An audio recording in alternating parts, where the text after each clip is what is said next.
دلوقتي الانشاءات شغاله في الصبه والاساسات. المشروع ده هو لوكيشن، انا بسميه لوكيشن عبقري، ولكن هو مش ميزته بس انه بيطل اطلاله مباشره صريحه على البرج الايقوني زي ما حضراتكم شايفين من غير اي حواجز في منطقه الاعمال المركزيه، ولكن المشروع ده هو قيمته في الخبره الانشائيه للمطورين بتاعته. انت بتتكلم على شركه جايه من الامارات منفذه اكتر من 25 ناطحه سحاب على مستوى الامارات.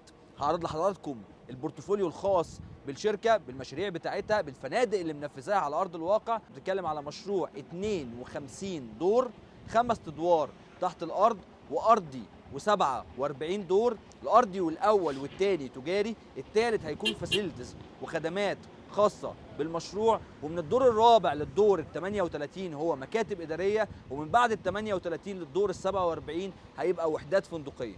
المشروع ده ايه اللي بيميزه؟ واحد، انت بتتكلم على استشاري هندسي قوي جدا وهو دكتور اسعد سلامه، من اهم الاستشاريين الهندسيين على مستوى الشرق الاوسط.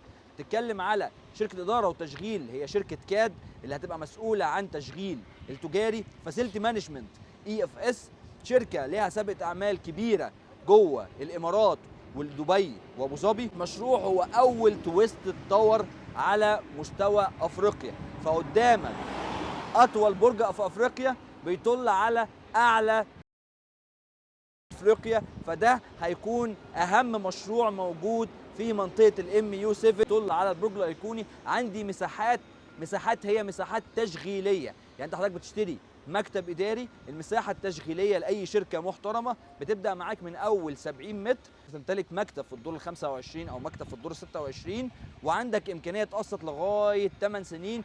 كل شهر هتلاقي فيه جديد جوه انشاء المشروع. في خلال فتره وجيزه، هنتكلم في 4 سنين، هتلاقي المشروع بالكامل خلصان، ولكن هتلاقي سعر المتر بتاعك على محور محمد بن زايد الشمالي في منطقه البرج الايقوني يتعدى ويتخطى كاداري ال 100 وال 120 الف جنيه. بتسمع الاسعار دي دلوقتي على شارع ال90 في التجمع الخامس، فالنهارده اكيد هتسمعها على محور محمد بن زايد الشمالي وقدام البرج الايقوني في ناطحه سحاب 52 دور. ومشروع كمان بريميوم هو لوحده بقى مزار ولوكيشن بتقدر توصف من خلاله المشاريع اللي جنب منه. قيمه مقابل سعر تستثمر فيه، تحط فيه فلوسك، سواء بتشتري محل تجاري او مكتب اداري او غرفه فندقيه، وانت مطمن كلوكيشن، كسابقه اعمال، كشركه بتنفذ على ارض الواقع، كجدول زمني، كموقع مش هيتكرر، كقيمه ارض هتزيد معاك في المستقبل. لو انت مهتم تقدر تتواصل معايا، انا مهندس محمود حسيني، رقم تليفوني اسفل الفيديو. من هنا سبسكرايب على قناه اليوتيوب، بنعمل جولات دايما في العاصمه الاداريه الجديده.